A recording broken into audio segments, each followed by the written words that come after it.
Hello, everybody. Josh Neighbors here at Locked On Nationals podcast. Today it is the 10th of August, 2022. It is Wednesday. Just got done the Nationals and Cubs series. I have a breakdown of that on today's show. First of all, let you all know that today's show is brought to you by Blue Nile and BlueNile.com. Best place to look for that special something, for that special someone. It is Blue Nile and BlueNile.com. Nationals 3-game set with the Cubs. Looks like the Nats were going to take 2 of 3, but then, a confluence of things came together. We'll talk about the entire series, all of it, but as we always do, I'm sweating a little bit upstairs, always hot. Let y'all know that. Let you all know where the Nationals are at. So the Washington Nationals are 37-76. They're 39 games under 500. They're 36 and a half back in the division. They're 17-40. They are 20-36 on the road. They are 17-40 at home. They have a minus 200 run differential, which is the worst in the league right now, and it's the worst in the league by 48 runs. They have the Pirates beat by 48 in the run differential category. They're 2-8 in their last 10 games, and their current streak is that they have lost 1. So Nationals still the worst team in baseball, which means they're going to have a good chance of getting that number 1 pick. And today was obviously a great step in that direction. We can throw a game like that. It's good. No, I'm kidding. Let's break it down. It's the first game of this series on Monday. 6-3 was the loss. And Anibal Sanchez, I dare say, pitched his best game of the season. 4 runs on 7 hits, 2 walks, 3 Ks, and then 2 home runs. He did have one game that was, marginally a little bit better than this performance. He had the game against the Diamondbacks, 5 innings, 6 hits, 3 runs, all earned a home run, 4 Ks. So he had that one game that was a little bit better, but these are the standard starts we're going to get out of Anibal Sanchez. The idea that anything different was going to happen was ridiculous and ludicrous to start off with. I'm sure a lot of you out there can sense my frustration, but I mean, this was going to happen. Now, look, I know there's a lot of injuries, and the Nationals eventually we're going to have to get somebody like Anibal Sanchez to be out there to pitch for them, maybe eventually. But the idea that this guy was going to start in the Nationals rotation this year, I know the Nationals really weren't trying to win games from the start of the season, but the fact this guy was out there, or the idea that he was supposed to be out there to start was the results are the results, guys. He's got a 7.56 ERA on the season. All right. And he's making, I know he got injured, but he's 38. So, oh my God, what were we expecting? He's going to, probably gonna be injured. He's pitched 5 games. He's lost all 5 games that he has pitched. 7.56 ERA, 18 Ks throughout 25 innings. That opposed to 28 hits allowed, 21 earned runs in the 25 innings that he's pitched so far. 11 walks well, so he's kind of keeping the walks down. Yeah, this is kind of what you get with Anibal Sanchez. When he pitches at age 38, your offense is going to have to get up and go if you have any ideas of actually winning that game. And the offense, a little bit of support, but not able to do a ton. Luis Garcia got a hit. Luke Voit drives in a run this game via his home run ball first as a Washington National. So good to see Luke Voit on the board in that regard. And then the Nationals offense, Joey Meneses in the 8th inning. We'll talk about Joey here in a second, but he hits a home run that makes it a 6-3 game in the 8th. Still, the Nationals end up losing this game. In bullpen support, you had Steve Cishek, you had Hunter Harvey, you had Mason Thompson, who bounced back well. 1.13 ERA for Mason Thompson. Once again, small sample size for him in the year, but he bounced back really well. Cishek looked good in this game, at least. Hunter Harvey did not. Second game of this series, and these teams still have 3 more to play at Nats Park. That's actually coming up next week. So these teams will see a lot of each other here in this short stretch. 6-5 final score. This was the highlight of the series. A back-and-forth game that saw the Nationals take the lead in the second, make it tied in the third, take it in the fourth. Then in the 7th, there were 4 runs scored by the Cubs. The Nats answered with 2 in the top of the 8th and were able to win this game. Paolo Espino, this was a really strong start for Paolo Espino. 5 innings, 6 hits, 1 run, it was earned, no walks, 5 Ks, 86 pitches for Paolo Espino. We've been over this journey again, but I just want to do it one more time for all of you folks. Take a quick sip of water here. For Paolo Espino, everybody, journeyman, right? His avenue, his path to the Washington Nationals was an auspicious one. And he gets here and he's asked to be a reliever. And then he's asked to be a starter. And then he's asked to be a reliever again. And he's now being asked to be a starter once again and is performing as good as you could hope for somebody. Now, look, I know he's got a 5.82 ERA this month, but overall, he's got a 4.04 ERA.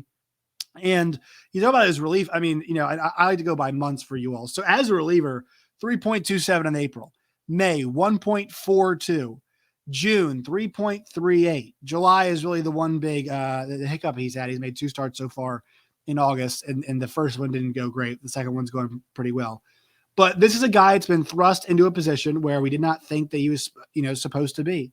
And he's performing really, really well. At times, obviously. If he was still a reliever, I bet his numbers would be a lot better. This guy who's basically just said, Coach, put me wherever you need me. I will make whatever happen we need to attempt to do the best we can for this ball club. And it takes players to win like that when your club is good. It takes players to win like that when not even win. I'd say probably carry some positive momentum and keep things on the track in that regard when you are a bad baseball team. So I would say Paolo Espino's attitude, Paolo Espino's willingness, Paolo Espino saying, Coach, 6th, 7th, 5th, 4th, 1st, 2nd, whatever order. I'll pitch the 7th, then I'll pitch the 6th one day. That's what Paolo Espino will do with this club. If somehow time we're going backwards, he'd say, I'll do it. If we're doing the 6th inning after the 7th inning, sure, whatever. That's what this guy's willing to do. Hey, Coach, I pitch one day, I'll pitch next day. I mean, I'm sure obviously they wouldn't do that. But I mean, if Paolo had to do it, I bet he would.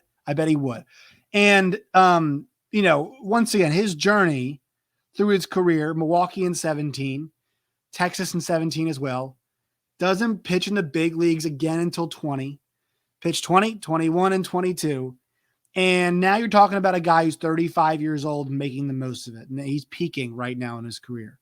So Josh peaking with a 4.04 ERA. Yeah, I mean, still, it's respectable for what they've asked him to do. That's going to get me to another guy, Joey Meneses. Let's talk about him right after a word from our sponsors. It means the glasses come on to get this read done. Reflective back at you all, but want to make sure I can see the read. Do you all know that the key to sustainable weight loss is through your liver? The liver is everybody's metabolic furnace. It's responsible for flushing out harmful toxins and igniting your fat-burning metabolism. But thanks to modern diets rich in unhealthy processed foods and constant exposure to thousands of man-made and environmental toxins, most of us have overworked livers, but now it's easy to rejuvenate your liver health and reignite your metabolism.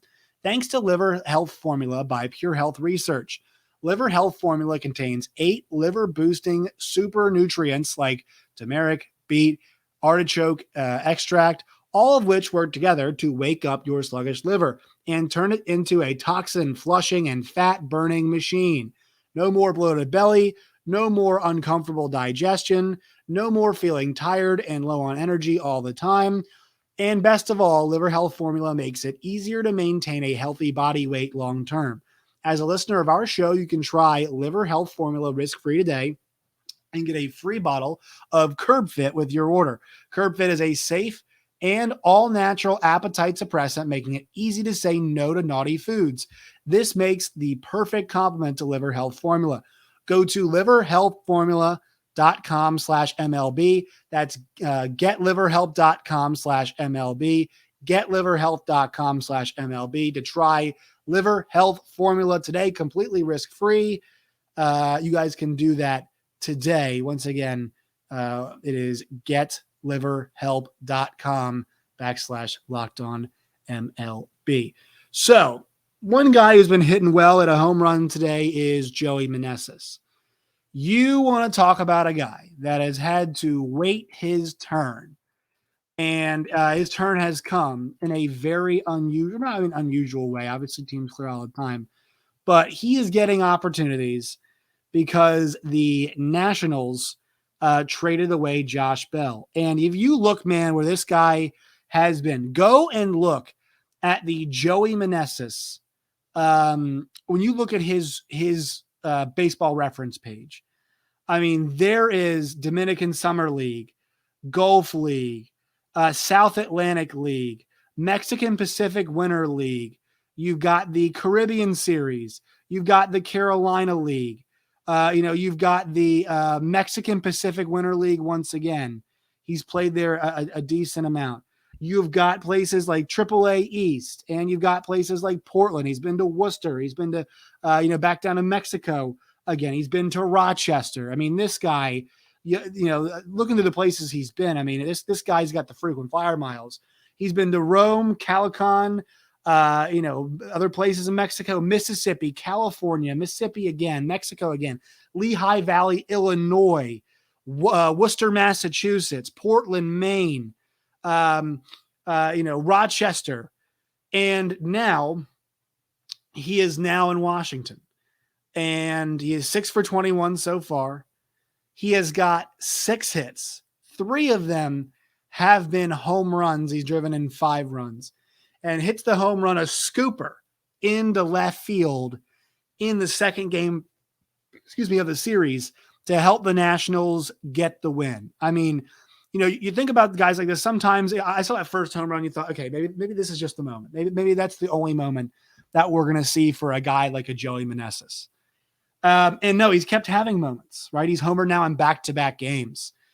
And this is somebody that has fought, scratched, clawed, has played for all of these teams and is now 30 years old, and he's playing in the big leagues, right? You'll go and look at his page, guys, right now on Baseball Reference. I encourage you. It's a picture of him. I think it's a Portland Sea Dogs hat, I believe, that our man Joey Meneses is wearing. But it's a guy that's got good size. He's right-handed. He's 6'3", he's 215, can play a few positions. And for the Nationals, he's helping out that first base spot, playing in the outfield as well. And he's hitting for some pop right now. I mean, there's no doubt about it. You want to think about, like a guy like this, man, like Paolo Espino is a great example, right? And he really had to wait his turn. And obviously, so actually same track 5 years ago at age 30, he gets in the big leagues and, is able to make it happen. Meneses, same thing. He has had to wait until this time, until now.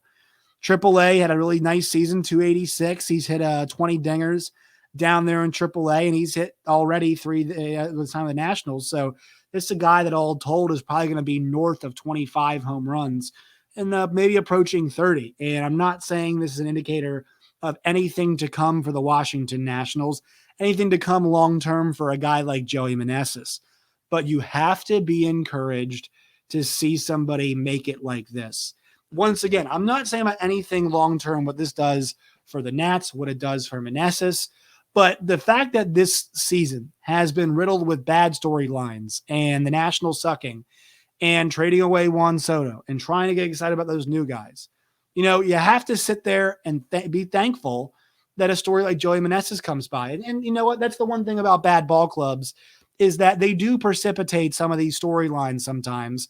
Some of these things do get to happen. They do come along. They do give us some hope. They do put a smile on our face. And last night, we got to smile just a little bit more than we usually do watching Nats games.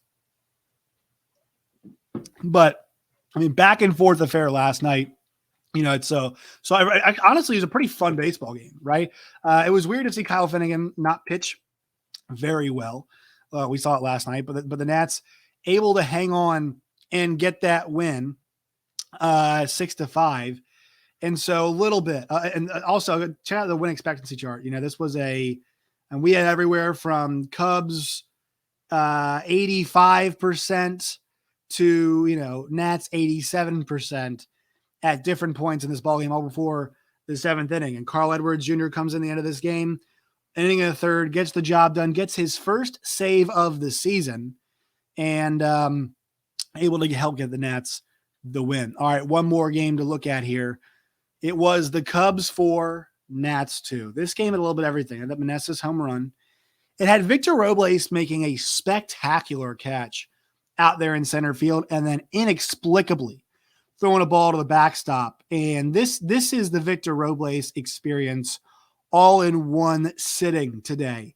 This is a guy who's got all the defensive talent in the world, but too often is trying to, do something that's just, I mean, we practice out, I remember being in high school, the amount of times we practice this every single day for every single game.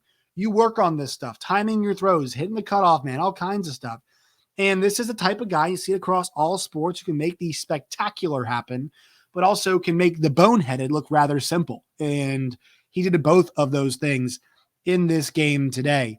Also want to note a really strong start today from Josiah Gray. 6 1/3, 7 hits, 2 runs, 5 Ks, 1 home run, 96 pitches. Josiah has struggled as of late. It's not been the best of runs for the Nationals young man. And he had that great stretch in June, right? 24 innings pitched, 1.13 ERA. Even if you extend that back to the Colorado game that he pitched on the 29th. I mean, he had 29 innings where he gave up 4 earned runs across the board, 3 homers. He turned that page into July, folks, and it really didn't go very well for him.